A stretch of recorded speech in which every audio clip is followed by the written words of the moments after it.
And now, the conclusion.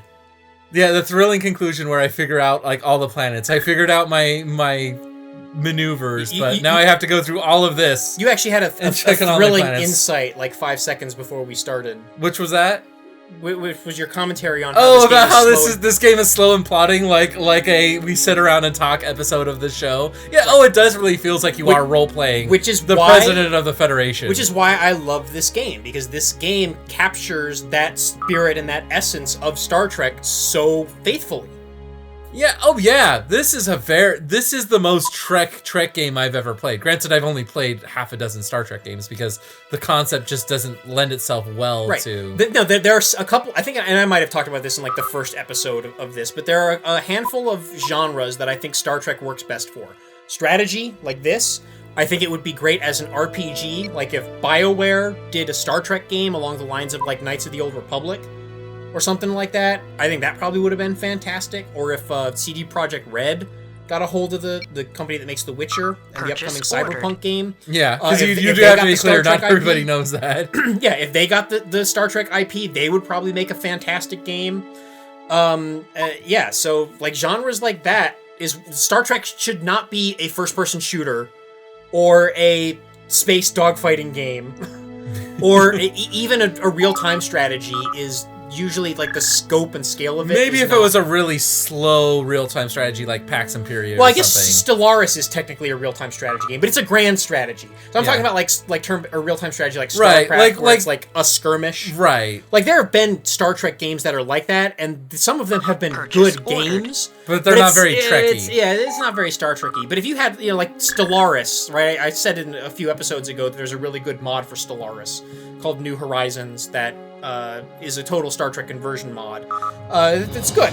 Or at least it was a year ago when I played it. Who knows if it's still good now. But anyway, last time I pitched ideas for 2 episodes of if I had written Star Trek Picard instead of Alex Kurtzman and his crowd of Goonies. Goonies. What I would have done with it. Oh, should I have said Goons? Would that have been a better... What's the difference between a goon and a goonie? A goonie is a character in the 1980s movie about like finding yourself and being with your friends and like lost treasure and things like that. Okay, that sounds like I did a disservice to Goonies. So yes, Alex Kurtzman and his goons. And I think it's the same writing crew that also writes Star Trek Discovery. So these are not, I think, I don't want to hurt anybody's feelings, right? But I think these are not very good writers.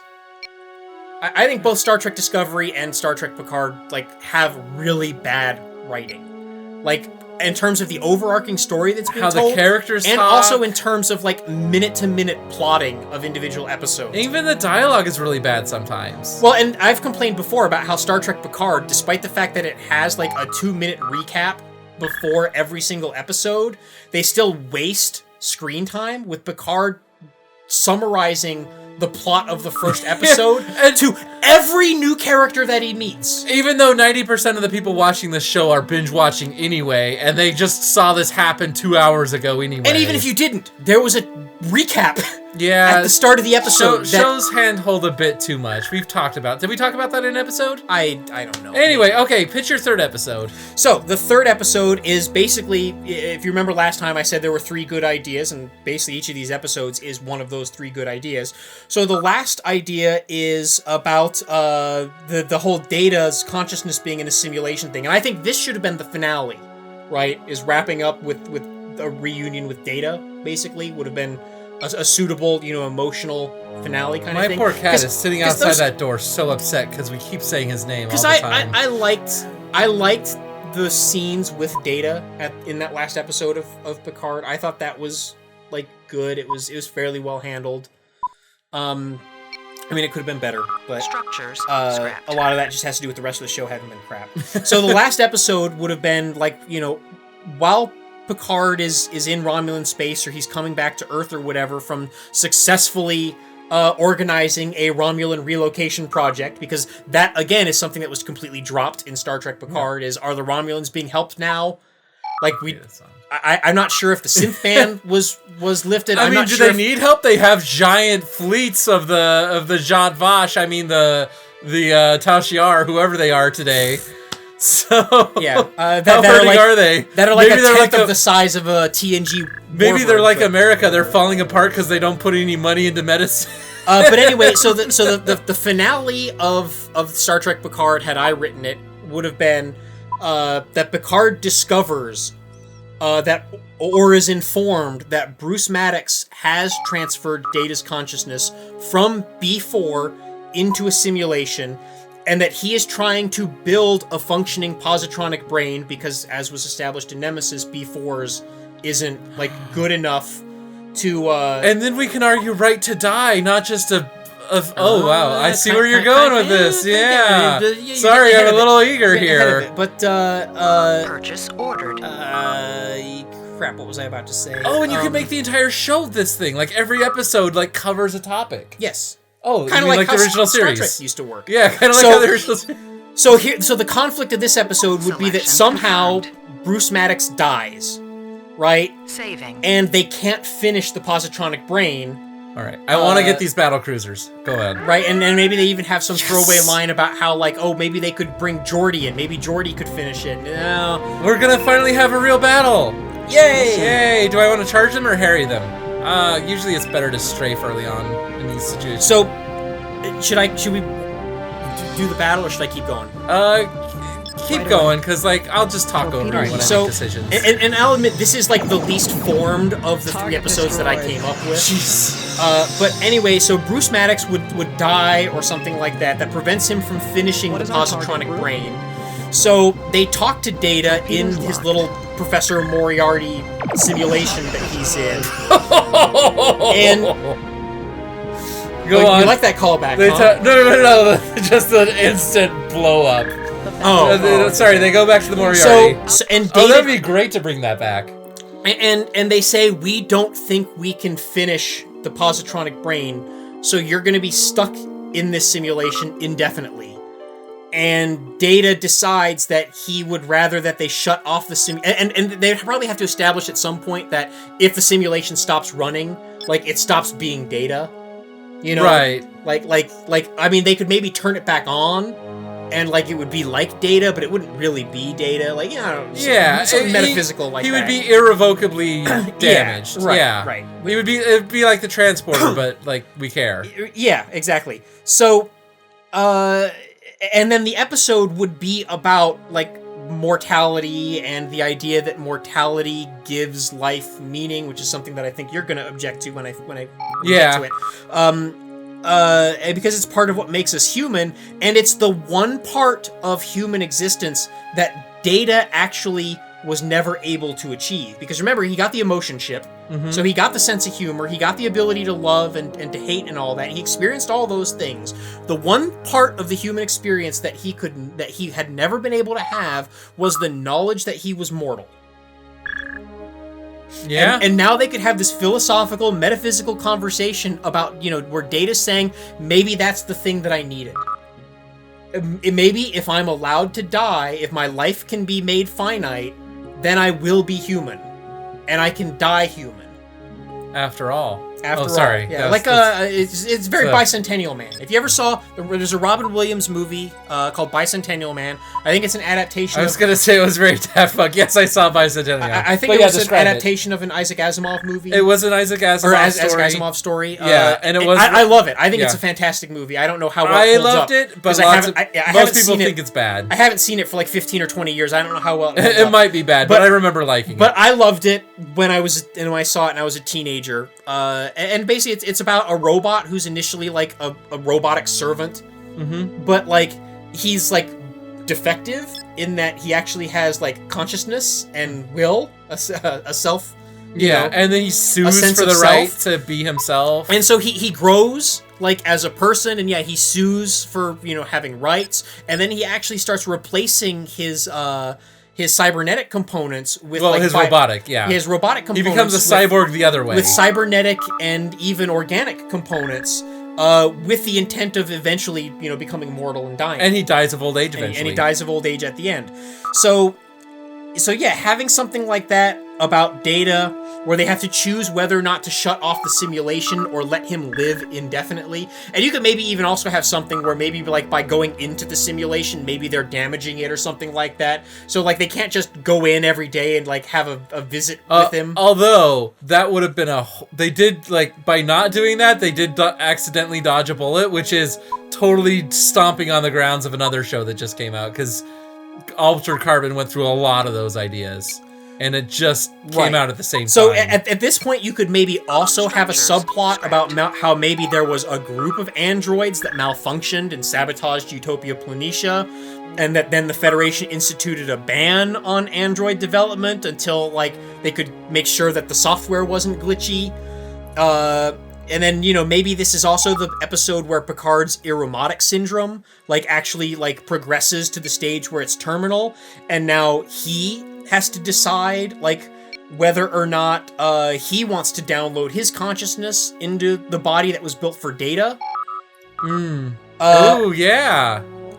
Like, knowing, like, maybe it's not going to work properly. And then all this stuff would tie together. How about that? Yeah, right. So it'd be an episode about mortality and like what are the costs, what are the extents that you're willing to go to extend your life, even if it's going to be an imperfect or a painful or even a miserable life. Oh boy, that's what I would really like as far as a life extension conversation, instead of just the narrative saying this is bad, assuming it's bad, or explaining to you and like wiggling or, you know, waving its finger and saying you shouldn't want an immortality as a human being, it's irresponsible and here's why. Instead of saying that, just give us the pros and cons. Say, yeah, well, maybe you don't get anything done because you just sit around all day because you know you have eternity. But that's a you maybe, not a, oh, well, you shouldn't because this will definitely happen.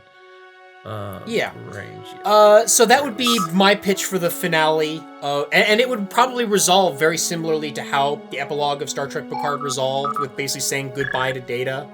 Yeah. And, like, I mean, it couldn't hurt to have, like, Geordi there as well, because, like, Data and Geordi were, like, BFFs. Yeah. But, you know, like, whatever. So, yeah, and then I would say kill Picard. Yeah, and let him die at the end. And he stays dead. He has It's like you said, dignified you wanted Star Trek 7 of 9 next anyway, where maybe she could have a real job instead of space bounty hunter. Right, or apparently now just being Android Picard's helmsman. Yeah. And then, you know, so those are 3 episodes, so you could extend it to like 10 episodes or 8 episodes or something like that. Maybe throw in a Q episode, so you can have some fun, whimsical episode in there somewhere. Picard died in this series and we didn't see Q. Well, maybe Q's gonna be like, you're not actually Picard. You're an imposter. Maybe he'll This show's not smart enough to, like, send our minds down that direction. I think that, and I don't know, maybe our listeners will disagree with me, and feel free to disagree with me vehemently in the comments, because, you know, rage and hatred and frustration and disagreement is what fuels YouTube.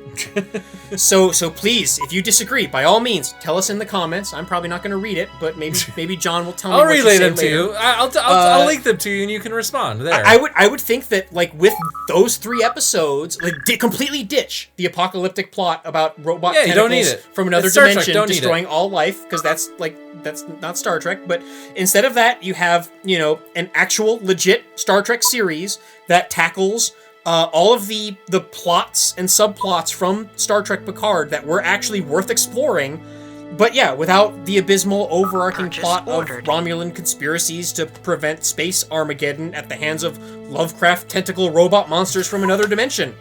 Which, as I said before, is Star Trek canon now, by the way. Thank you so much, Alex Kurtzman.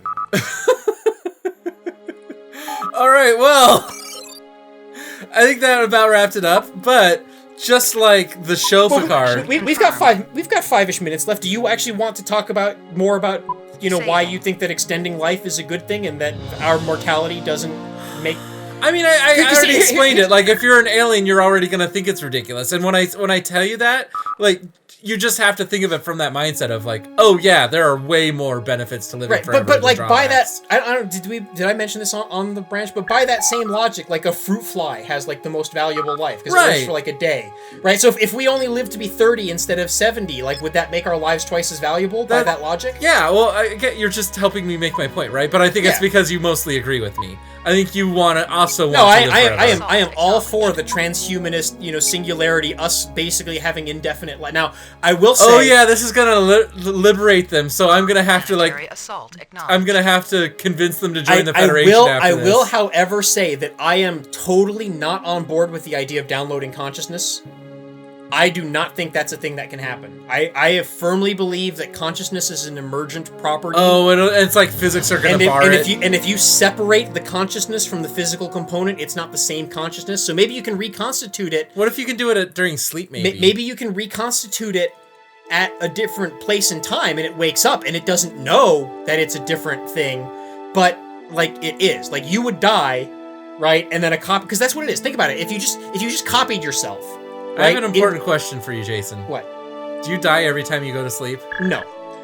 But then how is this any different? Well, I'm about Your to consciousness I'm about to explain ends. that. I'm about Oh, to okay, explain this. sorry. So if I could download my mind into a computer or an Android body or whatever the fuck you want to say it, I could also, by the same process, just copy it, right? What are they celebrating? But Okay. if I copied my consciousness into an android and I turn that android on and I'm still alive, I don't think either of us is going to argue that we're both the same entity. Yeah, I've thought about in science fiction when a person meets themselves, I always assumed that I would just be ultimate bros immediately because I know that person. Like, oh yeah, I know exactly how you're thinking. I know exactly what's going through your mind. Well, but we can act as one. Immediately upon that divergence, like your life experiences start to change. Yeah, well, it's Thomas Riker's situation, right? Right, but again, the point is, going back to the original point, right? So think about it. If I just copy your brain into an android body, and I turn on that android body, and you're still alive, it's the exact same process that would have downloaded your dying mind into that android. Yeah, so now there's just two of me. Right, so what is the difference between making a copy or just doing the one-time download? What would make that There's no difference in my mind. Right, it's the same thing. that basically all you would be doing is copying your dying mind into an android, and then that android is still another entity, and the original you dies. Yeah, unless you think of them as both the same thing because it's the same information. But your argument is there's some essence that goes away, consciousness. Right, but people's personality, it's not just in the brain. Like if you lose an arm or a leg, your it's personality distributed. changes. Yeah, absolutely. Right? Like I mean, we're not to the extent of an octopus where like an octopus is completely decentralized and they have little tiny brains in like each of their tentacles. Like we're not to that extent. That's not exactly the difference, but yes. But yeah. like our nervous system is very centralized, but it's Right. not completely centralized. Like all of our body and all of our extremities make us part of who we are. And if you separate the consciousness from that, That's not the same thing. That is the strongest argument. Now- and don't get me wrong, I won't be the early adopter on this. I will wait and see. Oh, right.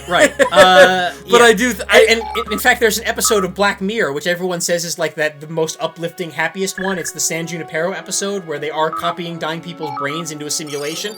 And because I have this particular philosophy about how that works, I don't think that episode is as happy as everyone else thinks it is, because they're basically just like mass marketing the murder of old people, Right. the premature murder of old people, And just with making new lives. with this false promise that they're living on in this simulation, when in fact they know full well that they're just killing the person and then putting a copy of them up on the cloud.